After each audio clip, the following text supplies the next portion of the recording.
con la participación de la diputada federal Tania Victoria Argüijo Herrera y del diputado federal Waldo Hernández González, ambos de la 63ª legislatura, y también con la del maestro Abraham Nuncio, director del Centro de Estudios Parlamentarios, de nuestra máxima casa de estudios, la Universidad Autónoma de Nuevo León. A todos ellos, nuestro centro le agradece su disposición para la actividad de este día, y a la doctora Patricia Cerda Pérez por su presencia y, desde luego, por su importante trabajo para mejorar las condiciones de esas particulares víctimas de la infracción a la ley, que son las familias de los delincuentes. Es un gran aporte que el lector seguramente valorará altamente, de la misma manera que nosotros lo hacemos. Queremos dar las gracias a quienes nos han acompañado, tanto en la edición de la obra de la doctora Cerda, como en la organización del evento en presentar.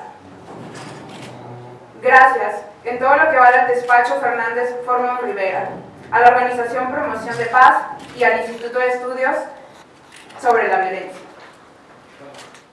Dar nuestro agradecimiento por la presencia de todos ustedes y desde luego por quienes me acompañan, en este caso en el presidio, más bien quienes están acompañando junto conmigo a la doctora Patricia Cerda en la presentación de este importantísimo libro que ella ha coordinado siguiendo una línea de investigación que ya le ha tomado un buen número de años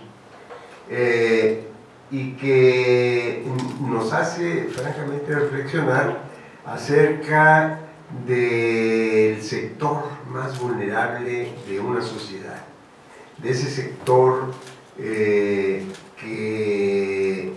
nos dice en términos termométricos cómo anda la sociedad misma. Bueno, primero que nada, gracias por la invitación a la doctora, a mi compañero diputado federal Waldo, al director del Centro de Estudios, a ustedes que están aquí acompañándonos. Es mi primera invitación como diputada y pues quiero agradecer, pero aparte quiero comentar que definitivamente haber leído este libro fue muy emotivo, me da otra visión de las cosas, aparte de ofrecer como diputados una iniciativa precisamente para mejorar este sector vulnerable. Bueno, primero que nada, pues igual vamos a empezar con una pequeña introducción de lo que viene siendo este libro. Se divide en 11 capítulos.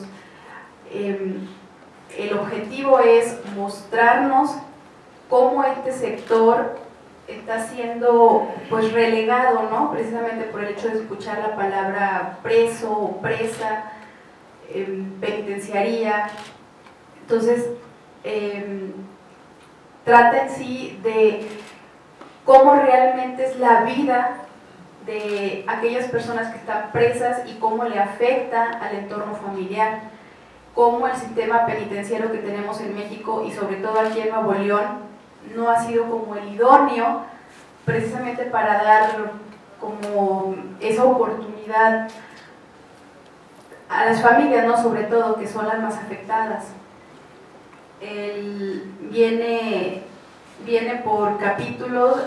A mí me llama la atención un capítulo donde hablan de la parte de las presas, ¿no? De las mujeres, cómo afecta a los hijos, cómo afecta a su pareja y el rol que juegan ellas dentro de la prisión, ¿no? O bueno, también de los hombres, ¿no? En la parte donde, bueno, ok, estás preso, ¿y qué sigue? ¿Qué sigue para las familias? ¿Qué sigue para el preso mismo, ¿no? La poca oportunidad que tiene y la discriminación que sufre la familia al decir que tiene a un familiar, ¿no? En este tipo de prisiones. Es como en general.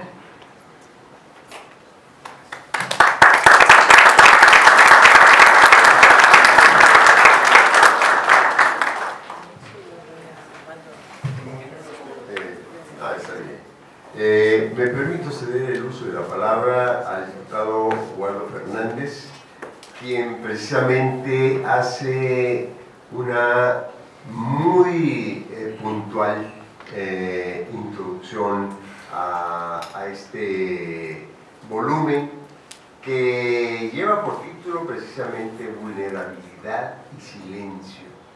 Uno se puede imaginar lo de la vulnerabilidad, pero el silencio es lo que precisamente está explicado a lo largo de estas páginas, sobre todo en las intervenciones de la doctora Patricia Cerda. Entonces, por favor, diputado. Muchas gracias a todos por estar aquí, bienvenidos. Gracias a la diputada Tania por acompañarnos, a la doctora, que tenemos ya, esta es una trilogía, es nuestro tercer libro que sacamos en conjunto, al doctor Nuncio por su hospitalidad, a la Universidad Autónoma de Nuevo León, que me permite regresar muchos años después de haber salido, no tantos como pareciera, pero sí muchos. Aquí para mí es un honor y siempre es una felicidad ver, y sobre todo ver esta universidad que se encuentra jovial, dinámica y moderna. Este edificio es increíble y a la altura de los mejores edificios de universidades de México, ¿no? Me encanta estar en una mesa donde existe paridad, pero sobre todo paridad con personas de capacidad. Es excelente tener a dos mujeres y a dos caballeros aquí sentados. Bueno, un caballero y un servidor, ¿no?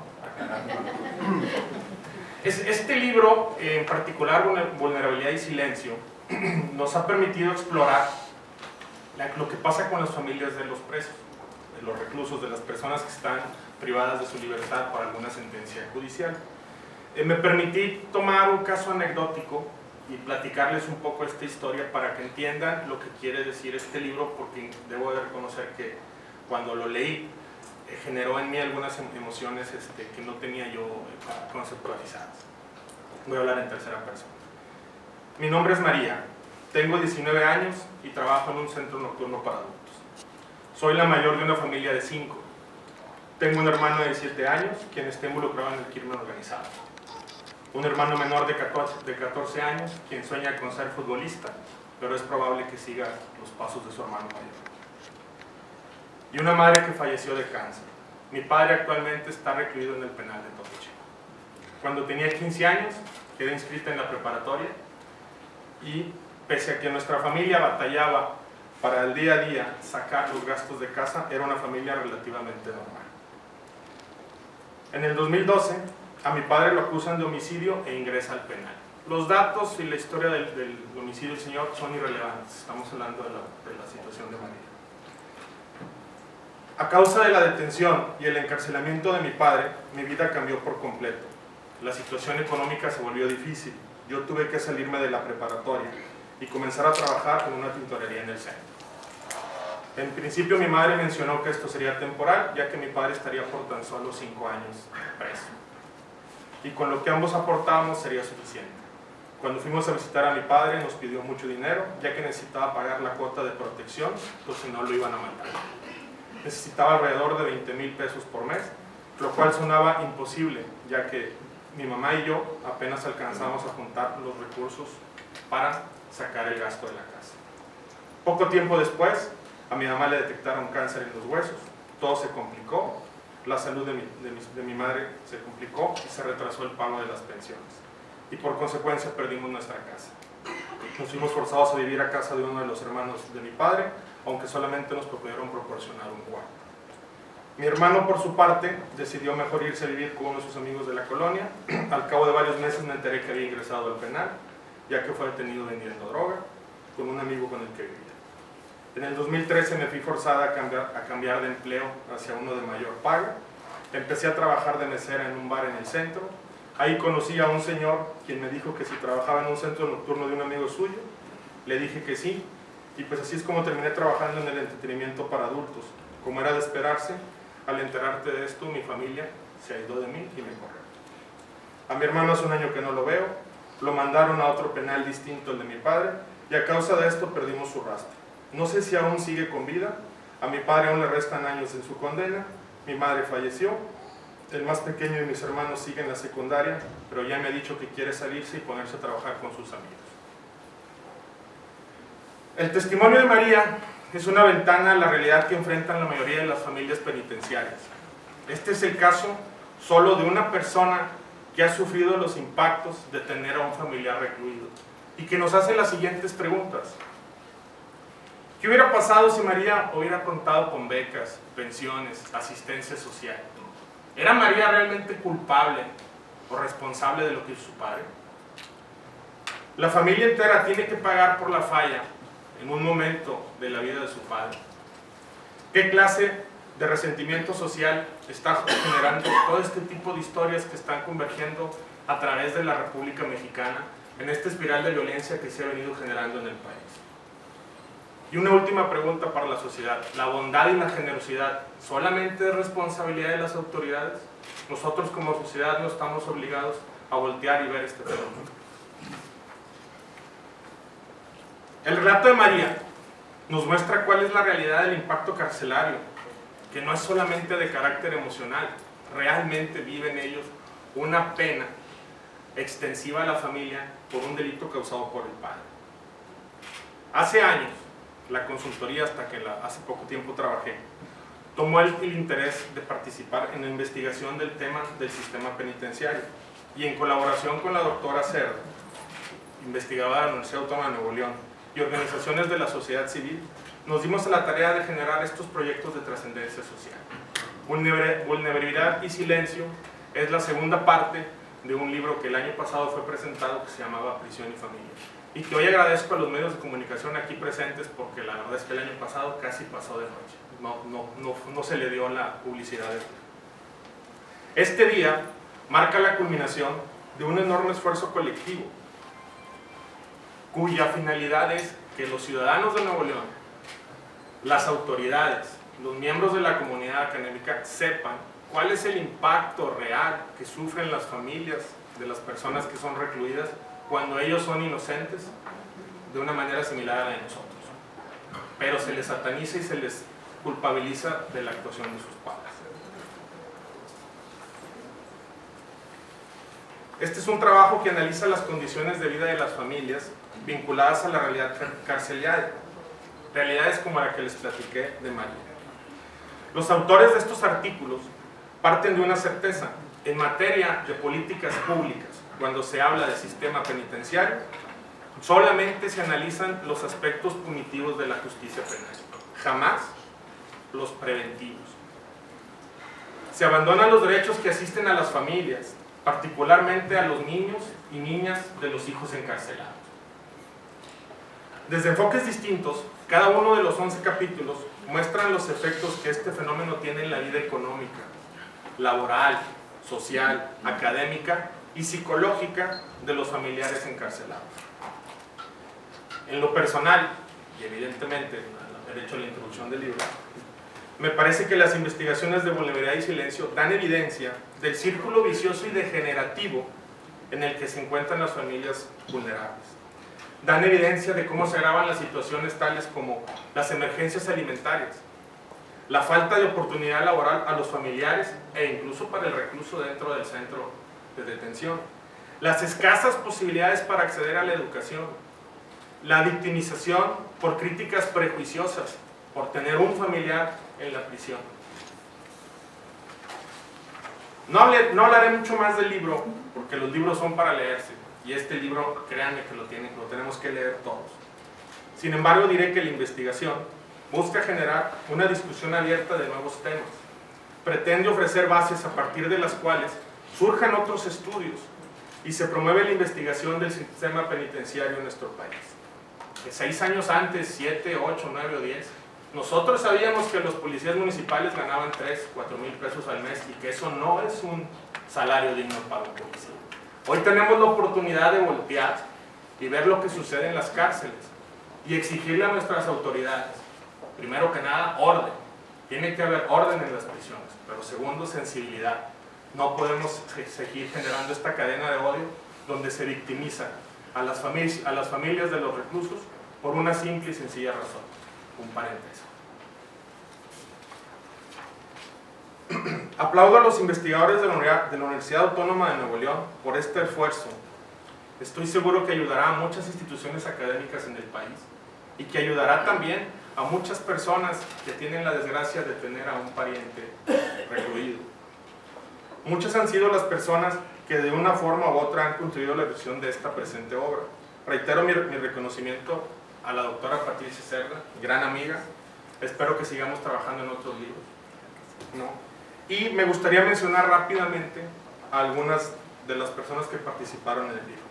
Ivonne Melissa Alvarado Pérez, José Gregorio Alvarado Pérez, Mayra Elizabeth Brosic Rodríguez, Jesús Alberto Cerda González, Emma Cerda Pérez, Irma Cerda Pérez, Jesús Alberto Cerda Pérez, Gloria Cuevas Gómez, Gil Daniel Focado Cueva, María Rosalía Garza Guzmán, Juan Antonio Garza Sánchez, Pedro Misael Hernández Esquivel, Silvia Moreno Flores, Claudia Ivonne Niño Rodríguez, Cintia Pérez Sierra, Lucila Hinojosa Córdoba, a Julieta Flores Michel, Laura Elizabeth Campos Guido y especialmente el doctor Abraham Nuncio por recibirnos en esta institución. Y aparte quisiera mencionar a Consuelo Bañuelos, directora de promoción de paz, y a Gabriel Ordaz Olaiz, director de proyectos de esa misma organización, que nos ayudaron dándonos la información y generando conciencia en nosotros de lo que está sucediendo en la realidad penitenciaria, al menos de nuestro estado.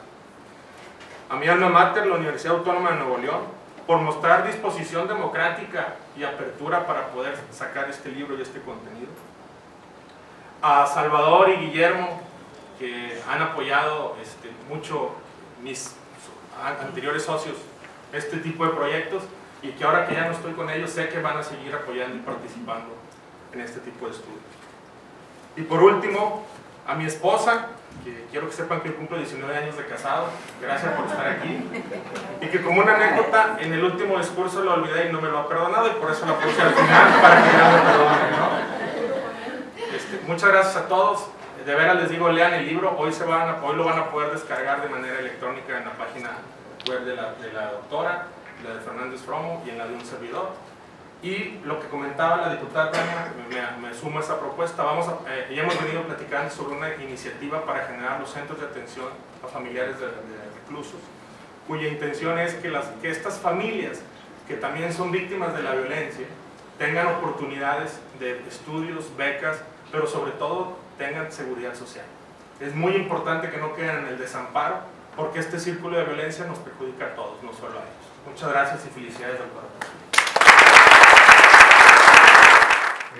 Ciertamente un libro normalmente no consultamos su página legal y por lo tanto pues no advertimos quiénes participan como autores, las instituciones que están detrás, pero el diputado Fernández ha tenido la tingencia de nombrar a los autores que participan en el libro y a mí se me ocurre que debemos también agradecerles a ellos y a las instituciones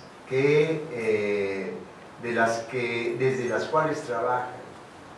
Y en ese sentido, pues la Universidad Autónoma de Nuevo León, en primer lugar, ¿no? Gracias incluso pues, al rector, al doctor Ansel, ¿no? Por conducir hasta su último año de rectorado a nuestra casa de estudios por un sendero fructífero y con cada vez una mayor apertura, porque hubo en el pasado pues, una inercia donde esa apertura no existió. Esto se viene apenas desarrollando desde hace un poco más de una década. Quiero agradecer particularmente la postura expresada por la diputada Arbuijo y por el diputado Fernández de comprometerse a la elaboración de una iniciativa de ley en torno a las familias de internos. Para un investigador, bueno, yo soy creyente, después de Dios lo mejor que te puede suceder es que una investigación trascienda en una política pública concreta. Estamos viviendo un momento particularmente difícil en el país en cuanto a los temas institucionales. Y en estos núcleos donde los silencios empiezan con la propia familia, que es la que normalmente no quiere estar platicando o exhibiendo públicamente por ese proceso que está transitando, por vergüenza, porque teme perder el trabajo, porque hay temas difíciles entre ellos mismos y sus vecinos. Y es un tema de silencio que sigue en las esferas públicas. Como país, la antropología nos enseña mucho que los silencios nos dicen qué tipo de país y qué tipo de cultura tenemos. Guardamos silencio en torno a estas personas porque simplemente ignoramos su situación, o porque somos comodinos, o porque no nos interesa, de tal manera que hasta en el pensamiento público podemos ver una especie de silencios o represiones para tratar temas difíciles como estos. Nos congratulamos muchísimo porque existen afortunadamente organizaciones no gubernamentales que dentro de su trabajo han hecho mucho, pero tampoco son muy escuchadas por la sociedad. Este grupo de familias, según las entrevistas que hicimos, quisieran que los medios hablaran un poquito más de la realidad que viven. Quizás ignoran que muchos de estos silencios tienen su raíz en lo que el diputado Waldo Fernández decía, que hay ocasiones en que el Estado no está asumiendo verdaderamente su función, y esto tiene su origen en que algunos partidos políticos, a la hora que están legislando en nuestras cámaras, pues le dan prioridad a la justicia punitiva por encima de la justicia social, a la cual suelen sofocar, y les es más redituable estar solamente analizando cuánto sube, cuánto baja la criminalidad, haciendo a un lado los temas de desarrollo que propician en parte esa criminalidad. Entonces ellos sí tienen un gran capital político, pero vamos mermando poco a poco nuestro capital social, porque en la medida en que no estamos integrando a estas familias al desarrollo, en esa misma medida estamos frenando pues la cohesión social. Qué bueno que tenemos aquí dos diputados, la diputada Arbuijo y el diputado Fernández, comprometidos en esta promesa de impulsar esta iniciativa. Yo la saludo con mucha esperanza, y creo que gran parte de aquí del auditorio, por lo menos Consuelo y Gabriel, han de saludar igual, y agradeciéndoles a todos su colaboración, su apoyo, a todos los colaboradores en esta edición, a la universidad, por supuesto, como decía el maestro Nuncio, todo el apoyo que nos ha dado para esta publicación, la edición de publicaciones, y por supuesto a nuestro anfitrión, el maestro Nuncio, que insiste en hablar que fue mi maestro para que saquen mi edad. Eso fue perverso, pero gracias a todos. La seguridad se construye día con día, y su mantenimiento lo mismo se realiza día con día, porque el anuncio de que el metro se halla en condiciones de poder enfrentar eventualmente un desastre, eso daña seriamente a la comunidad. Pero nos hemos encargado de mantener un modelo económico que produce cada día más pobres. Y de acuerdo con este estudio, con el que se hace aquí en el volumen Vulnerabilidad y Silencio, la mayor parte, las 2/3 partes, por decirlo así, ¿no?, de la población en pensiones son jóvenes entre 20 y 30 años y pobres. Entonces, el sistema político y económico que estamos manteniendo es un sistema injusto, como muy bien lo ha apuntado la doctora Patricia Cerda, Patti. Bueno, Patti para mí. Hemos puesto el énfasis en la justicia punitiva, es decir, en cómo castigar, y hemos dejado de lado la justicia social.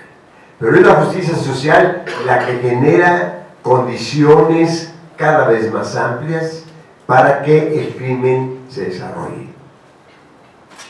Las cárceles están hacinadas. Los detenidos en un enorme porcentaje no han sido sentenciados. Y esto hace que se les confunda luego con criminales peligrosos, no hay criterios para la reclusión, y las condiciones en general que viven las prisiones a las que se refirió el diputado Waldo Fernández son terribles. Porque cualquiera de nosotros, con un mínimo de sentido común, entiende que quien mandaba en la prisión de alta seguridad de Almoloya de Juárez, pues no era ni el alcaide, ni el directivo, ni los policías que estaban allí. Y nada parecen haber hecho los militares que estaban cerquita, ¿no?, para evitar la fuga de Chapo Guzmán. Entonces, ¿quiénes mandan en las cárceles? Esa pregunta, la pregunta de quién manda, de quién verdaderamente manda, debemos hacérnosla y reflexionar sobre ella. Porque nosotros, como le escuchaba yo decir a José Saramago, votamos por determinados candidatos y los convertimos en gobernantes. Pero ellos no toman las decisiones fundamentales, se toman desde fuera. Y desde fuera quiere decir desde Estados Unidos fundamentalmente. Nos gustaría, porque eso es importante, que pudiera haber un diálogo, una conversación entre ustedes y quienes estamos en la mesa.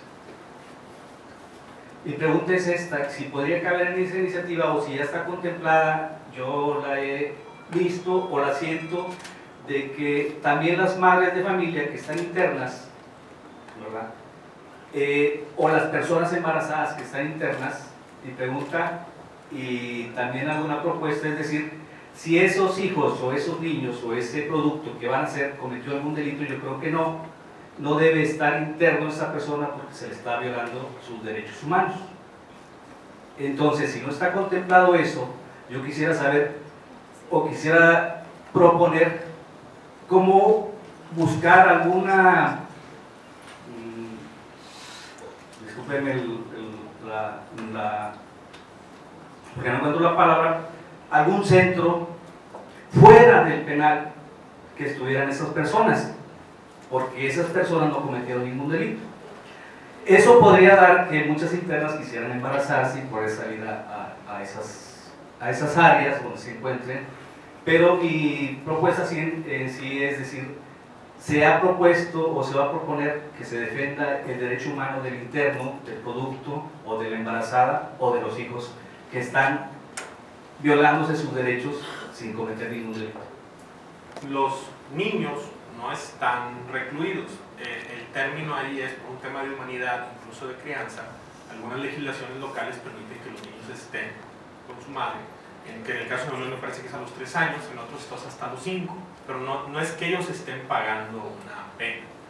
Lo que tú mencionas es correcto, los centros no van a estar dentro del penal, son centros de atención externa para que las familias de los reclusos puedan estar integrándose en la sociedad y se trabajará internamente con ellos.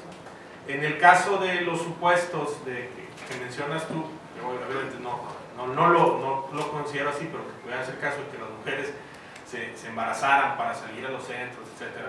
Es un tema un tanto sui generis. La realidad es que el estar ya privado de tu libertad es una suficiente pena como para estar generando ese tipo de ideas.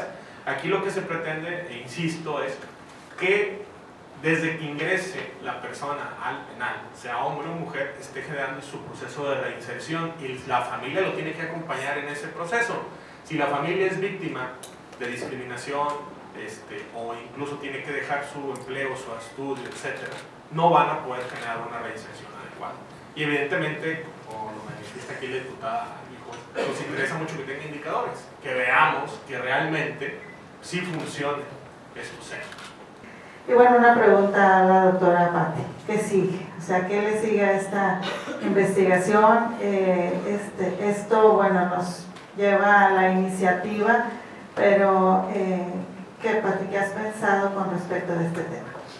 Yo creo que lo que sigue en el terreno pragmático, que ya los diputados ya lo propusieron en cuanto a apoyarlos con partidas específicas, a lo que yo entendí, o fue el lenguaje que quise captar, no lo sé. Pero en cuestiones de estudios hay muchos temas de agenda pendiente con estas familias. En el texto decimos que cuando una persona entra a la cárcel, desde ese momento, sí, ok, él tiene que se le priva de su libertad, pero desde ese momento la familia se impacta.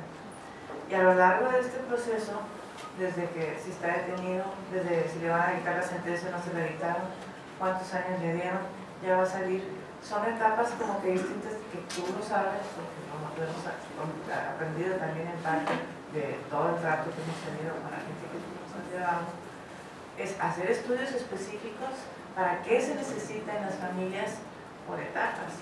Quiero decir, no es lo mismo las necesidades de una familia que apenas el interno va llegando a la cárcel, pasarán 2 o 3 años, no sé cuántos antes de que se le dicte sentencia, y esa familia trae la angustia de cuántos años le van a dar, cómo lo voy a hacer, no para el camión, me echaron del trabajo por estar financiando pues la comida o la protección de mi interno, ¿verdad?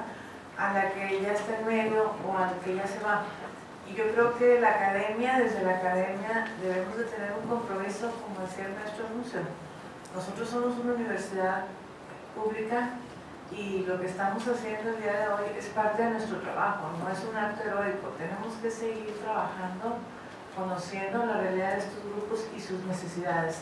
Este instituto que, gracias a Dios, aquí los legisladores nos están diciendo que se va a impulsar, va a requerir de estudios permanentes y sistemáticos sobre qué se necesita para cada núcleo, porque pues todos los días entran y salen personas de la cárcel y cada familia es una historia de vida distinta y una necesidad diferente que tiene que ver con recursos públicos por aplicarse. Y es ahí donde creo que la sociedad civil, las ONGs y la parte académica y de investigación tienen mucho, pero muchísimo por hacer. Es como que apenas empezar el trabajo, creo. Gracias. La pregunta es la siguiente: ¿quién de nosotros, de los que estamos aquí, estaría dispuesto a darle trabajo a un expresidiario? Es una pregunta. Nada más 2, ya vemos que hay más de 50 personas. Yo creo que si estamos aquí, libro muy interesante, debemos de llevarlo primero a la práctica y sobre todo dar el ejemplo. Otra pregunta más: los que están investigadores, ¿han convivido con gente de cerca que ha tenido gente presa? ¿Saben cómo los tratan en las cárceles a los gente que va de visita? Porque a mí me comentaba una persona que le checan los vehículos, los desmantelan y ahí lo dejan. Les ayudan a desmantelar y al final los dejan a ellos solos ahí, o sea, y le dan muy poco tiempo para que convivan con los familiares. Y luego, pues ahí pierden mucho tiempo. Dice, yo fui una ocasión a ver a un familiar y yo le dije, ¿sabes qué? Fue la primera y última vez que te vengo a ver, hijo, porque así el trato que nos dan o sea, no es merecedor un pariente o un hermano o lo que sea, el trato que les dan las mismas autoridades, los tratan peor que unos delincuentes. Sí está documentado el trato que tienen las familias por parte de las autoridades del sistema penitenciario. Y con lo que buscamos con esto, más que hacer una crítica abierta al Estado, es sensibilizar. No tenemos espacios donde puedan comer, platicar a gusto, porque prácticamente es como una latita así de sardinas donde todo el mundo está ahí enlatado y donde no hay espacios para la convivencia. Lo que están diciendo los diputados es muy, muy cierto. O sea, si nosotros no tenemos recursos que realmente se apliquen al tema de la reinserción social, que transita necesariamente en la relación interno-familiar, porque ok, él es el que cometió el delito, pero él es un ser humano que tiene un círculo inmediato y una familia.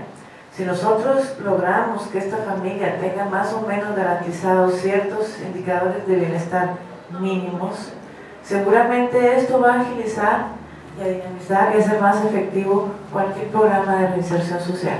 Muchas gracias.